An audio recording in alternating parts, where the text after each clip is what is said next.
최근에 북한에서 군인들이 공수 강하 훈련을 하다가 큰 사고를 당했는데, 강풍에 무리하게 훈련을 강행하다가 생긴 일이라고 하는 신문 기사를 본 적이 있습니다. 그 기사 일부 내용이 이렇습니다. 사고 당시 거센 바람이 불었지만 김정은 위원장 참관이 예정돼 있어 훈련을 강행했고, 강풍으로 낙하산이 안 펴지고 서로 엉키면서 20대 초반의 어린 병사를 포함한 다수의 군인들이 추락하거나 심한 부상을 입어 후송된 것으로 알려졌다. 보니까 이 공수 강화 훈련은 바람 같은 이런 기상의 영향을 당연히 많이 받지 않습니까? 그래서 지금 그 기상 상황으로는 훈련을 할 수가 없는 상황인데, 거기에 이제 김정은 위원장과 그 어린 딸 김주애가 훈련을 참가하기로 돼 있었기 때문에 그 훈련을 밀어붙일 수밖에 없었다. 그래서 이런 비극이 일어났다. 이런 요지의 기사였습니다. 저는 그 기사를 보면서 분당 우리교회 개척 초기에, 그러니까 오래전이죠. 그때 제가 북한을 방문했던 기억이 떠올랐습니다. 그 당시로는 남북 교류가 활발하던 때여서 이 민간인들의 북한 방문이 요즘처럼 그렇게 어렵지 않던 그런 때였는데요. 제가 북한을 방문하게 된 것은 그 당시 기아 상태에 빠진 북한 어린이들을 도울 일이 없을까, 이제 그런 마음으로 제가 이제 방문을 하게 됐는데, 요즘에도 초록우산 어린이재단 등에서 북한 어린이 발달 지원 사역을 하고 있거든요. 그 자료를 보면은 이 북한 5세 미만 어린이의 3분의 1이 영양실조라는 겁니다. 그래서 발육부진 상태에 빠져 있기 때문에 제가 북한을 방문해서 어린이 빵 공장 등을 견학하는 그 프로그램에 참여하면서 혹시 분당 우리 교회도 이런 일에 좀 참여할 수 없을까 고민을 했는데요. 그 빵이 정말 북한 어린이들 손에 들려질까? 이거에 대한 믿음이 잘 가지 않아서 저희는 이제 그 일을 더 이상 진행하지 않았습니다. 제가 북한을 방문하던 한 3일 정도 있었던 것 같은데요. 북한을 방문하던 그 기간 동안에 마음에 굉장한 분노가 일었던 그 기억이 있습니다. 제가 북한을 방문하던 그 기간에 보았던 북한의 이미지는 거대한 사이비 종교 집단, 딱 그거였습니다. 사이비 종교 집단하고 북한의 공통점을 말하라면 공통점이 이거 아닙니까? 사람을 위하는 태도가 없는 거예요. 그저 사람을 자기들의 목적을 위한 도구로 이용하는, 이것밖에 안 되는 게 이게 지금 공통점이라고 생각하거든요. 제가 오늘 이 본문을 묵상하다가 그 기사와 오래전에 북한 방문했던 그때가 떠올랐던 이유는요, 이제 오늘 살펴보게 될 요수아 2장에 나오는 하나님의 성품 때문입니다. 사실 이 요수아서 전체 흐름을 보면은요, 요수아 2장은 통째로 다 삭제해도 괜찮은 내용입니다. 요수아 1장이 하나님께서 가나안 땅을 그 백성에게 주시겠다는 약속의 말씀이 1장이고요. 그리고 3장에서는 그 약속을 의지해 가지고 그들이 이제 가나안 땅으로 진입하는 그게 3장이에요. 그 중간에 2장 말씀은 이제 두 정탐꾼을 가나안 현지로 보내는 내용인데, 근데 이게 왜 필요 없는 내용인가 하면은요, 그 가나안 정탐꾼의 그 작전은 완전한 실패예요. 있으나 마나한 일입니다. 몰래 가나안으로 진입하자마자 들통이 나가지고요. 그래서 그 여인네 집에서 숨어 지내다가 겨우 도망 나온 게 2장 전부 내용입니다. 자, 오늘 본문 말씀의 시작인 요수아서 2장 1절과 2절 한번 보십시오. 눈의 아들 요수아가 시딤에서 두 사람을 정탐꾼으로 보내며 이르되 가서 그 땅과 여리고를 엿보라 하매 그들이 가서 라합이라 하는 기생의 집에 들어가 거기서 유숙하더니, 바로 그 다음 2절을 보십시오. 어떤 사람이 여리고 왕에게 말하여 이르되 보소서 이 밤에 이스라엘 자손 중에 몇 사람이 이 땅을 정탐하러 이리로 들어왔나이다. 몰래 들어간 초기에 들통이 난 겁니다. 그래서 이 라합이라는 여인 집에 숨어가지고 아무것도 못하고 그렇게 하고는 몰래 도로 빠져나온 게 2장의 전부인데 이거를 여기다가 왜 놓았냐고요. 실제로요, 작년부터 제가 이 여호수아서를 살필 때 1장을 전하고 그리고 제가 3장으로 넘어갔습니다. 그러다 아무런 지장이 없었거든요. 모르셨죠? 그랬나? 아무도 인식도 못할 정도로 2장은 큰 그림으로 생각하면 필요 없는 내용입니다. 근데 이걸 여기다 왜 넣어놨을까? 누가 저에게 이런 질문을 하신다면 저는 이게 우리 하나님의 시선이다, 저는 이렇게 말할 수 있습니다. 이게 무슨 말씀인가 하면은요, 큰 민족적 차원에서 보면은 이 2장은 전체를 다 드러내도, 이 삭제해도 하나도 그게 지장이 없습니다. 그러나 우리 하나님의 시선으로 볼 때 그 두 정탐꾼이 실패하는 과정에서 기생 라합이라는 무명의 여인이 구원받게 되기 때문에 그 한 사람의 구원 사건만으로도 그 두 정탐꾼의 수고는 실패가 아니다. 이게 우리 하나님의 시선이에요. 이걸 드러내면 안 된다는 거죠. 제가 왜 오늘 본문을 묵상하다가 북한과 또 사이비 교주들, 그들의 그 실상이 참 마음 아프게 떠올려졌는지 아시겠죠? 우리 하나님은요, 이렇게 사람을 위하지 않는, 혹은 그저 사람을 자기들 목적을 이루는 수단으로만 생각하는 이런 악한 지도자와 너무나 대조가 되는 모습을 오늘 본문에서 보이기 때문에 제가 그때 일이 떠올려졌다는 거죠. 북한을 가서 제가 굉장히 분노했던 게요, 북한에는 차가 안 다니거나 벤처가 다니거나 둘 중에 하나밖에 없더라고요. 고속도로를 가다가요, 중간에 내려가지고 기념 촬영을 했습니다. 차가 한 대도 안 다녀요. 일반 주민들이 차를 몰고 다닌다, 이런 거는 상상하기 어렵고, 그리고 이제 차에 다니는, 길거리에 다니는 차는 다 벤츠예요. 공산당 간부들은 다 그렇게 호요시 가는 그게 제 마음에 굉장한 분노를 이제 자아내는 거죠. 그리고는 한국에 남한에 돌아와가지고요, 인천공항에서 딱 내리니까 며칠 안 맞던 매연 냄새가 확 코를 찌르는데 너무 행복했어요. 이야, 난 매연이 이렇게 좋은 거 처음 느껴봤습니다. 저는요, 제 인생이 요 거리 얼마 되지도 않는 이 남쪽으로 하나님이 나게 하셨던 그거 하나만으로도요, 죽을 때까지 감사해야 된다는 생각을 그때 하게 된 거죠. 참 악한 이런 아주 극단적인 이런 사례는 이건 그렇다 치더라도요, 여러분 이 인류 역사를 한번 보세요. 또 교회들을 한번 보세요. 인간 지도자들은요, 악해서 그런 거 아닌 경우도 많습니다. 그러나 잘 그렇게 섬길 수 있는 능력이 없어서 문제를 일으키고, 그리고 저는 지금 이제 국회의원 선거를 하고 있는 이 기간 동안에 만약에 사람의 속을 이렇게 스캔할 수 있는 기계가 만들어진다면 후보들 한번 쫙 스캔해 보고 싶어요. 진짜 국민을 위하고 나라를 위하는 그 마음으로 출마한 사람이 과연 몇 명이나 될까? 아무도 없진 않겠죠. 그러나 그렇게 많아 보이지는 않아요. 그게 오늘 우리가 겪고 있는 참 이 시대와 우리 윗대부터 앞으로도 쭉 일어날 일들이라고 생각합니다. 그런 의미에서 제가 어릴 때 교회를 다니면서 좋았던 게요, 어린 시절에 우리 주일학교 선생님이 하나님을 묘사하시면서 여러 번 이런 말씀을 하시더라고요. 우리 하나님은 한 생명을 천하보다 귀하게 여긴다. 이게 잘 믿어지지도 않으면서, 아니 무슨 한 생명을 천하보다 귀하게 여기시나? 그러면서도 그게 참 좋았습니다.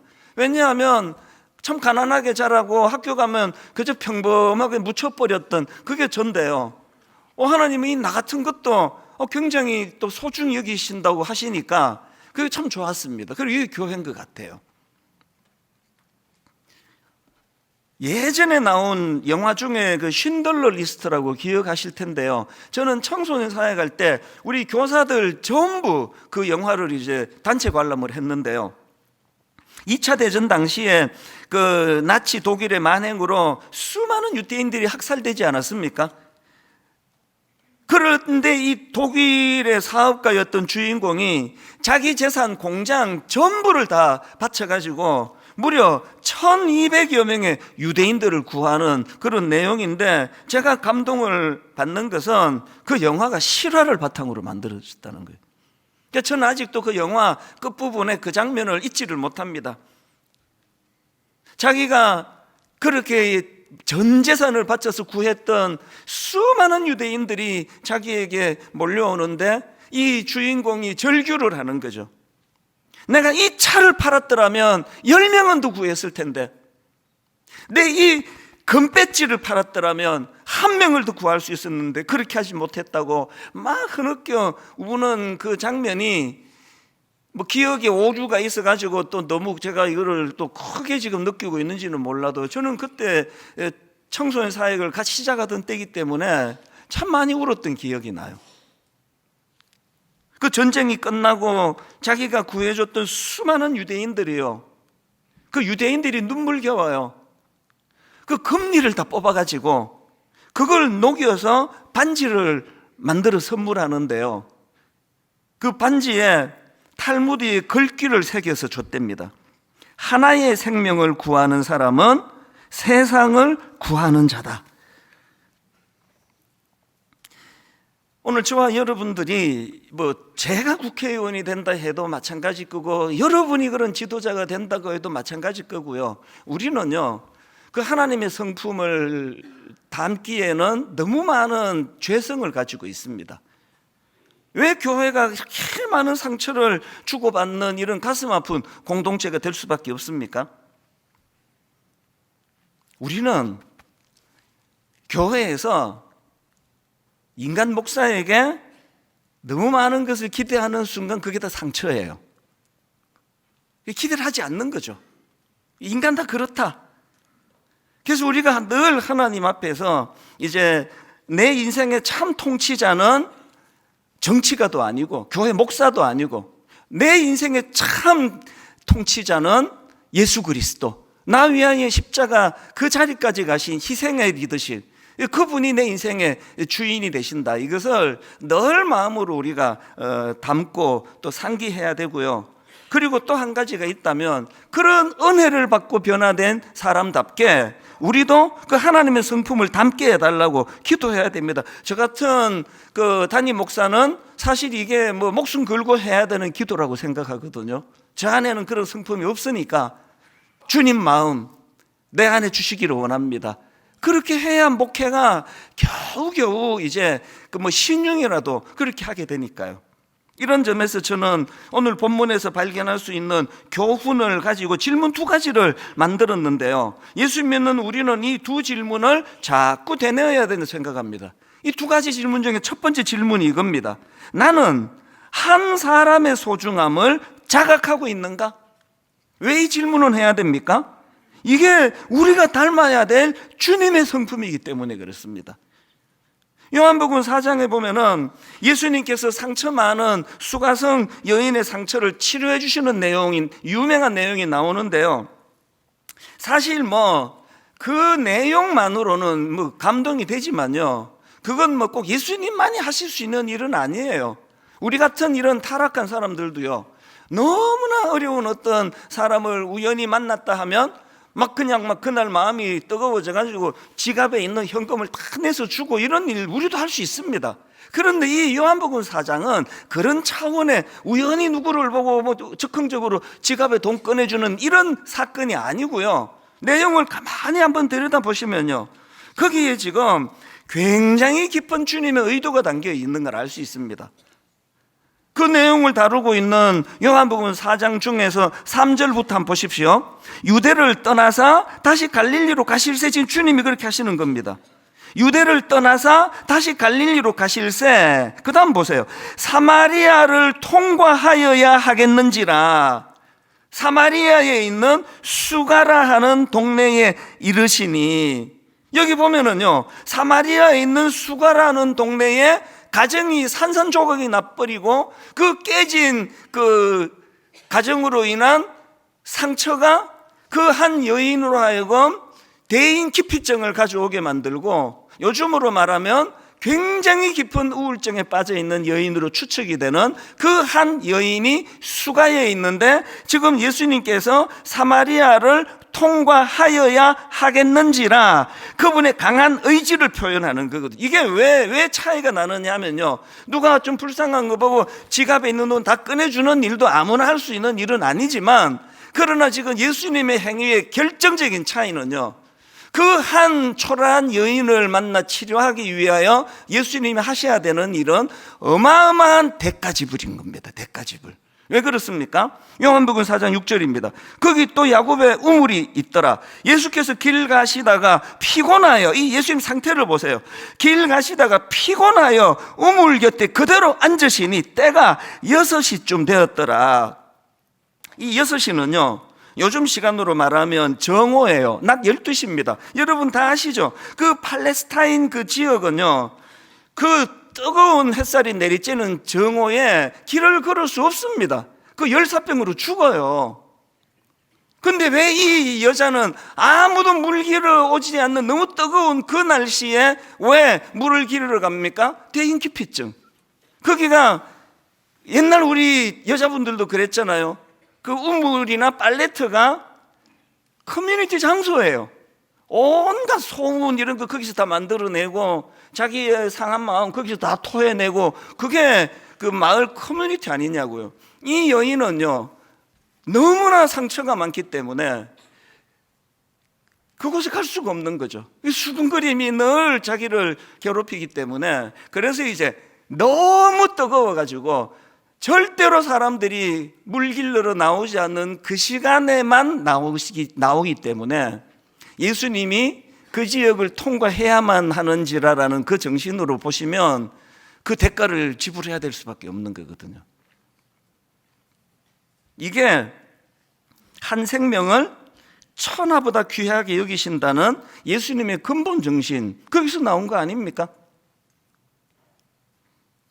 이런 점에서 보면은요, 이 요한복음 4장은 신약판 요수아 2장이라고 말해도 되고요, 그리고 오늘 우리가 살피고 있는 그 요수아서 2장은 구약판 요한복음 4장입니다. 제가 왜 자꾸 북한의 통치자, 또 사이비 종교, 그 자기의 이게 엄연히 자기가 메시아가 아니라는 걸 본인은 알지 않냐고요. 그러면서도 그런 사이비, 그런 종파를 만들어 가지고 수많은 사람을 착취하는 그런 지도자들하고 확연히 다른 우리 하나님. 우리 하나님은 희생하는 하나님이에요. 헌신하는 하나님이에요. 내어주시는 지도자세요. 오늘 우리가 교회를 다니면서 여러분들이 자꾸 그 교회에 뭐 어느 그 인간 지도자, 또 그 교회에 뭐가 좋대더라, 뭐가 좋대더라, 그 전부 다 헛거예요. 인간에게 뭐가 좋다는 거, 그게 다 거기서 거기입니다. 도토리 키재기기예요. 그래서 여러분, 그 큰 교회 다니셔가지고 여러분이 누릴 수 있는 유일하게 좋은 게 하나 있는데, 설교하는 담임 목사를 잘 만나지 못한다는 거예요. 그건 하나님이 여러분에게 주신 선물이에요. 이 축복으로 받으셔야 돼요. 농담이 아닌데, 여러분들이 저를 가까이 만나가지고 뭐가 좋겠습니까? 아이 그 멀리서 설교할 때는 그를 뜻하더니 이 사람도 그냥 인간이구만. 이거 그냥 말만 잘하는 사람이네. 그거 말고 나올 게 더 있겠냐고요. 그거 말고 더 나오는 게 있도록 하기 위하여 무지 몸부림을 치지만 도토리 키재기입니다. 그래서 여러분, 저 가까이 오지 마세요. 다쳐요. 제가 우리 장로님들을 이제 피택하잖아요. 장로 피택을 하면은 저는 진짜 기도합니다. 그렇게 헌신했던 집사님이 장로가 되셔갖고 이제 매주마다 만나고, 당회에서 만나고, 회의할 때 만나고, 저의 가치관, 저의 생각, 저의 어떤 문제에 접근하는 방식, 모든 걸 다 아시게 될 텐데, 이제 장로가 되면서 나 이제 시험에 들었다. 이 천수 목사를 가까이서 보고 내가 너무너무 내가 시험에 빠졌다. 난 신앙생활 회의가 온다. 이렇게 되면 안 되니까 기도해야 되는 거죠. 하나님, 우리 장로님들이 멀리서 저를 볼 때나 코앞에서 저를 볼 때나 진짜 한결같기를 원합니다. 이게 여러분도 그렇게 기도해 주셔야 돼요. 저를 위해서. 뭘 지금 제가 강조하는지 아시겠죠? 인간에게서는 선한 게 나오질 않습니다. 그래서 나 우리 찬수 목사한테 실망해서 그런 얘기 하지 마세요. 누가 기대하라 그랬나 누가? 가까이서 보면은 실망할 것밖에 없습니다. 저도 마찬가지입니다. 저도 사실은요, 어릴 때부터 사람을 무지 좋아하는 성격이었거든요. 그래서 이제 대학교 다닐 때는 내가 내 친구 집에 가서 자거나 내 친구를 집에 데려다 재우거나 그 둘 중에 하나가 되게 많았습니다. 그래서 사람을 굉장히 좋아하기 때문에 저는 목회하는 것 자체는 별로 어렵지 않아요. 이게 좀 내성적이고 이런 사람들은 이제 사람을 대하는 게 에너지가 굉장히 들어간다 그러는데요. 저도 조금 내성적인 면이 또 없는 건 또 아니에요, 사실은. 그러나 근본적으로는 저는 사람 만나는 게 그렇게 힘들지 않아요. 그러나 여러분, 이렇게 사람을 좋아하고 사람 만나는 걸 제가 좋아함에도 불구하고 제 목회에서 저는 사람에게 기대하지 않습니다. 제가 목회하는데 여러 구호가 있는 건 여러분 아시죠? 막 노래도 막 제가 부르고, 그게 제 목회 구호 중에 여러분 다 아시는 것 같은데요. 이게 제 목회 구호 중에 하나가 이겁니다. 바램은 죄가 될 테니까 끝. 이게 다예요. 이게 내 목회가 아니에요. 뭐 성도들에게 뭐 조그만한 거 해주고, 뭐 또 우리 부목사님들한테 뭐 조그만한 거 해주고, 뭐 일만순도 파송 운동 목사님들한테 뭐 내가 조금 도움 주고, 이제 내가 이만큼 줬으니까 이제 저쪽도 나한테 뭐 줘야 된다는 기대를 하는 그 모든 게 다 죄예요. 왜? 그게 다 내게 상처를 주니까요. 바램은 죄가 될 테니까. 그 자식들한테도 마찬가지입니다. 이제 우리 집 아이들이 20대 중후반이 되니까요, 가끔씩 그런 얘기를 해요. 1대1로 만나서도 하고 밥 먹으면서도 하고, 이제 앞으로 점점 더 많이 할 거예요. 우리 피차스로 기대하지 말자. 나도 우리 부모님에게 나 10,000원 하나 유산 받은 거 없다. 그리고 니들도 대학 공부 다 시키고 했으니까 이제 빨리 독립해라. 그리고 더 이상 기대지 마라. 그리고 또 저도 또 그런 얘기를 해요. 아빠도 너희들한테 아무 부담 안 줄 거니까 아빠도 너희들한테 어떤 기대도 안 한다. 그 오늘 저녁에 다 소집을 했는데 이제 이 노래로 모임을 끝낼까 합니다. 바램은 죄가 될 테니까 에브리바디. 그리고 이제 합창하고 끝낼 생각이에요.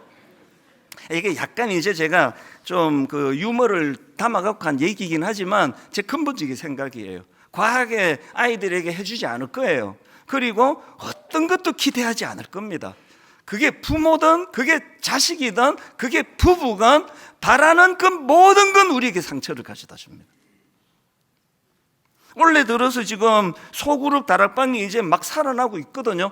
여기저기서 다락방에 대한 좋은 소문이 막 소식이 저한테 보고가 돼서 너무 감사한데요. 그런데 여러분, 그래? 그럼 나도 다락방 한번 가볼까라고 생각하시는 여러분, 이 사실을 기억하고 참여하셔요. 다락방에 갔더니 이게 내 상처가 많고 아픔이 많은데 다락방에 가면은 막 상처도 막 싸매준다 그러네, 좋은 사람이 많다 그러네, 나도 가서 혜택을 좀 받아볼까라고 생각하시면 절대 가시면 안 돼요.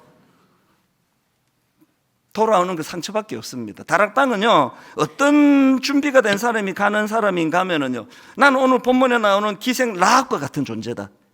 나는 정말 쓰임새가 없었는데 주님이 십자가로 나를 가치 있는 존재로 만들었다. 그래서 나도 상처가 많지만 나는 다락방에 가서 나보다 더 아픈 사람들 눈물을 닦아줄 거야. 이런 마음으로 가시지 않으면 안 가시는 게 좋아요. 여러분, 그 다락방에 한 7명이 모였는데 7명 모두가 다 상대방 눈물을 닦아주러 간다고 하면 그때야 비로소 그 다락방이 눈물을 닦아주는 다락방이 되거든요. 순장님, 너무 짐 지우지 마세요. 그 순장님이 무슨 죄예요? 그분이 뭐 신학을 했습니까? 뭐 우리 교회에서 뭐 월급을 받습니까? 여러분하고 똑같은 그냥 일반 신자일 뿐이에요. 순장님에게 너무 짐 지우지 마세요. 서로. 그래서 교회는요, 위로 하나님만 의지하고 하나님께만 은혜 받고 받은 은혜를 나누는 곳이에요. 베푸는 곳이에요. 그래서 이번 주부터 모든 다락방이 이 10월에 어느 날인데 이 10월이지만 4월이라도 이 노래를 부르고 시작을 하세요. 바람은 죄가 될 테니까. 순장님 바라지 않겠습니다. 순원님 바라지 않겠습니다. 히브리서 11장에 보면은요, 기라성 같은 믿음의 영웅들 이름이 쭉 열거가 됩니다. 그래서 히브리서 11장은 믿음장이라 그러는데요, 제가 놀란 게 두 가지가 있습니다. 놀랍게도요, 이 기라성 같은 믿음의 영웅의 이름이 열거되는 믿음장에서 놀랍게도 거기에 기생 라합이 그 이름이 들어가 있습니다. 히브리서 11장 31절입니다. 믿음으로 기생 라합은 정탐꾼을 평안히 영접하였으므로 순종하지 아니한 자와 함께 멸망하지 아니하였도다. 내가 무슨 말을 더하리요? 그 다음 이 영웅들을 보세요. 기드온, 바락, 삼손, 입다, 다윗, 사무엘과 선지자들의 모든 일을 말하려면 내게 시간이 부족하리로다.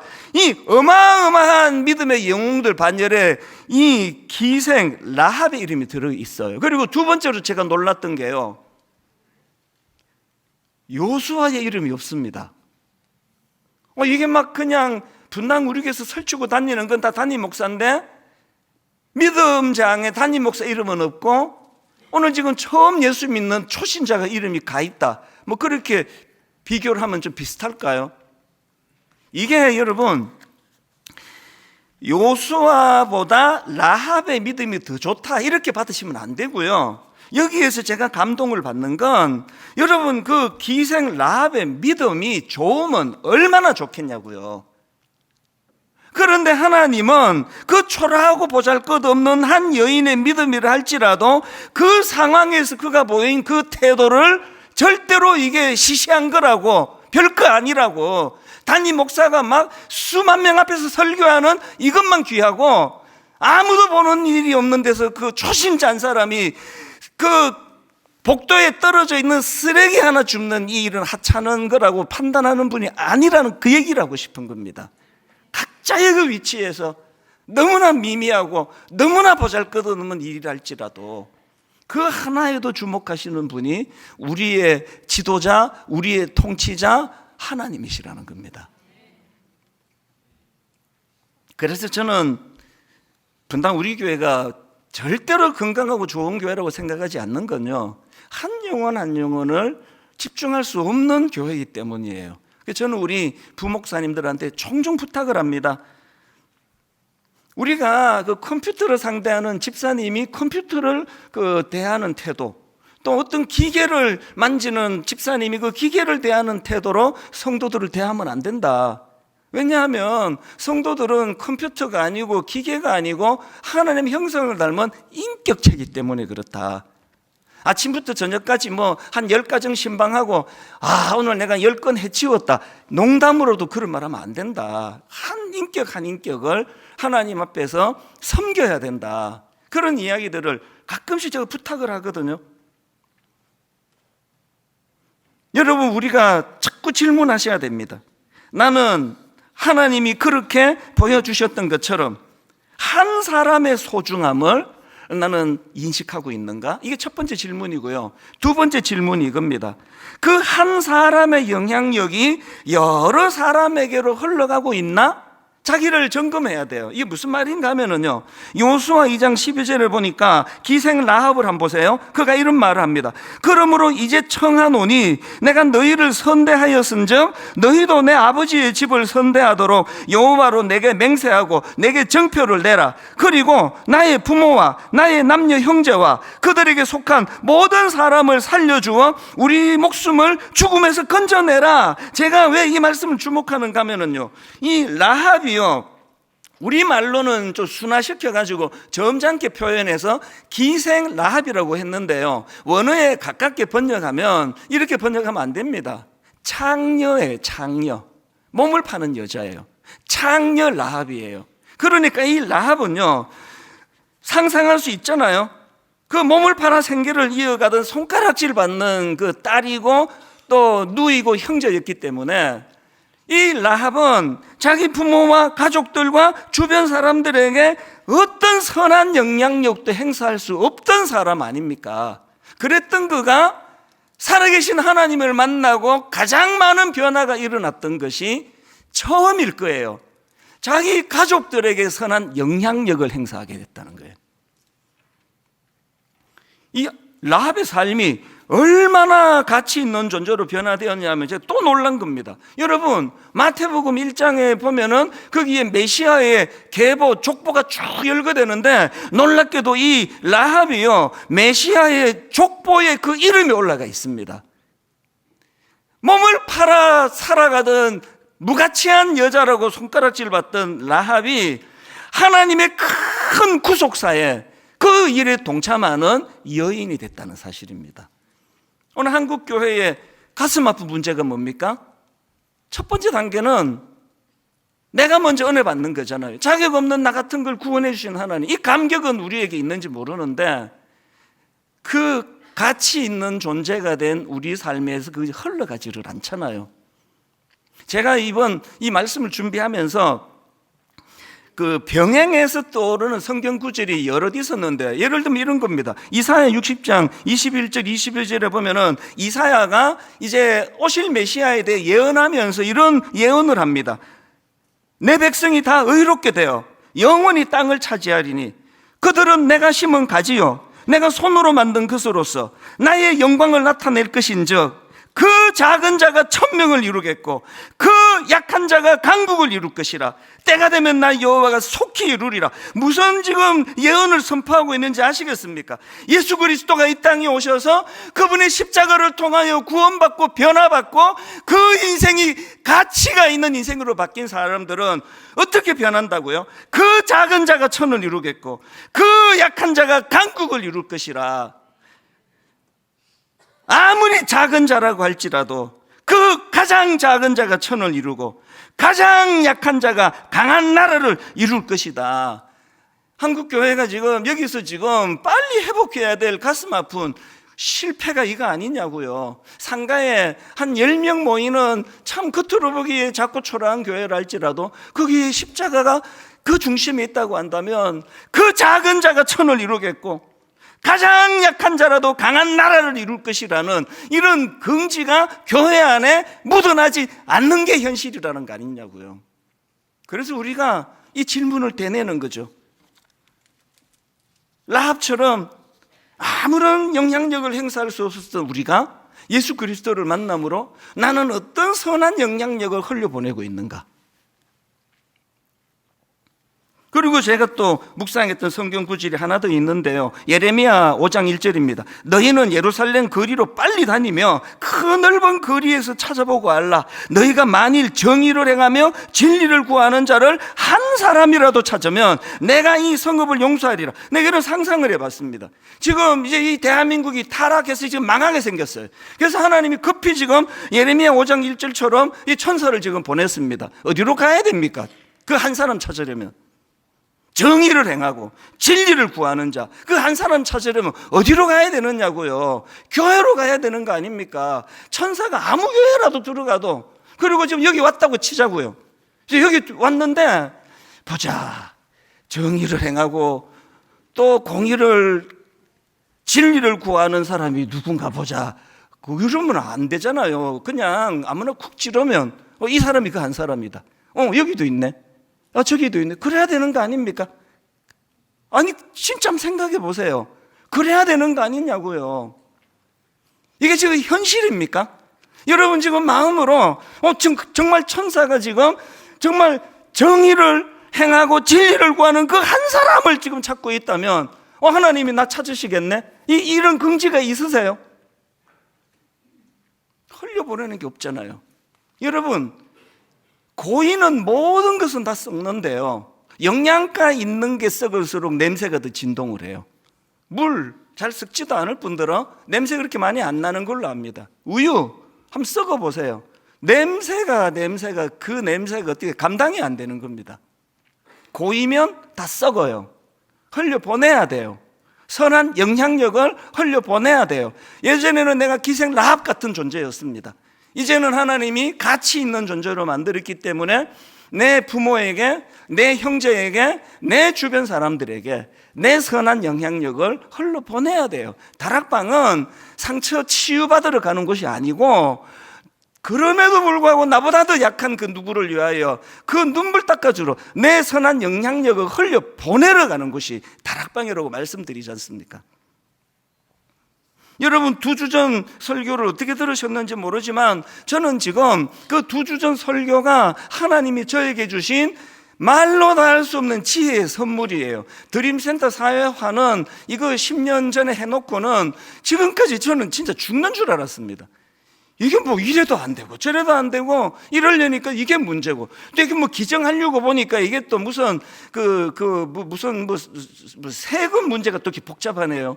이 큰 거를 누구에게 정리하면 또 막 세금이 또 막 엄청 나온다 그러고, 그럼 뭐 이래도 안 되고 저래도 안 되고 머리가 터질 것 같은 내 마지막 정말 골칫거리였는데, 하나님께서는 그걸 꿈으로 바꾸셨어요. 이제 분당 우리 교회가 1년에 30억씩 22년 동안 우리가 하고 싶어하는 일을 이미 하고 있는 그런 재단에, 그래서 우리가 참 장애인들을 위하여, 장애인들의 고용 창출을 위하여, 우리 고민이 많은 청년들을 위하여, 그리고 지금 고령화 사회를 맞아 수많은 노년의 어른들을 섬겨야 되는데 그들을 위하여, 그리고 꿈 넘어 꿈 프로젝트 이제 원래부터 시작이 됐습니다. 이제 각 권별로 지금 이제 1차로 부산, 경남, 대구, 경북 지역을 이제 10교회를 지금 선정해서 이미 지금 작업을 하고 있습니다. 한 4억 정도 부분을 할 것 같은데요. 이제 그 다음에 뭐 전라도로, 그 다음에 경기도는 작년에 했고, 그 다음에 강원도로, 그 다음에 제주도로, 그 다음에 충청도로. 이 순서대로 하는 건 아니고 막 생각나는 대로 막 얘기한 겁니다. 전 너무 기뻐요. 이제 우리가 22년 동안 토탈 900억 원, 이 상상하기 어려운 이 프로젝트를 주셨는데 장로님들은 지금 머리가 터질 거예요. 저걸 어디서 구하지? 그러나 저는 하나님 앞에 꿈을 꾸어요. 여러분 같이 꿈을 꾸자고요. 선한 영향력을 흘려보내는 것이 교회라고 한다면, 저도 사실 우리 교회가 뭐 장고가 별로 없는 교회이기 때문에 한 번씩 자다가 제정신이 들면 어떡하나 걱정도 되지만, 지금까지 이 선한 일을 추구했을 때 단 한 번도 하나님께서 허락하지 않은 일이 없거든요. 결론을 저는 이렇게 맺기를 원합니다. 여러분, 이 2가지 질문이요. 예수 믿는다면 해야 되는, 우리는 한 사람의 소중함을 자각하고 있는가? 또 그 한 사람의 영향력이 여러 사람에게로 흘러가고 있는가? 이 2 질문에 yes 이렇게 답하고 싶다면 이게 십자가로 돌아가야 돼요. 이 십자가 정신입니다. 요즘에 제 설교를 잘 정리해서 이렇게 홈페이지에 올려주는 고마운 분이 있는데요. 제가 오늘 그분께 부탁 혹은 조금 더 강하게 경고하고 싶은데요. 여러분, 제 설교를 만약에 올리기 원한다면 한국교회를 비판하고 한국교회 목회자들을 지적하고 이런 식으로 제목을 더 이상 뽑지 마시기를 바랍니다. 제가 그런 심판자가 아니에요. 저는 한국교회를 사랑하고 한국교회 같이 꿈을 꾸기 원하고, 그래서 그런 식으로 제목을 뽑는 것은 앞으로 절대 용납하지 않을 것입니다. 우리 모두가 같이 하나님 앞에 꿈꾸면서 마음의 뜨거움을 가지고 그렇게 신앙생활하는 믿음의 성도님들 되시기를 주님 이름으로 축원합니다.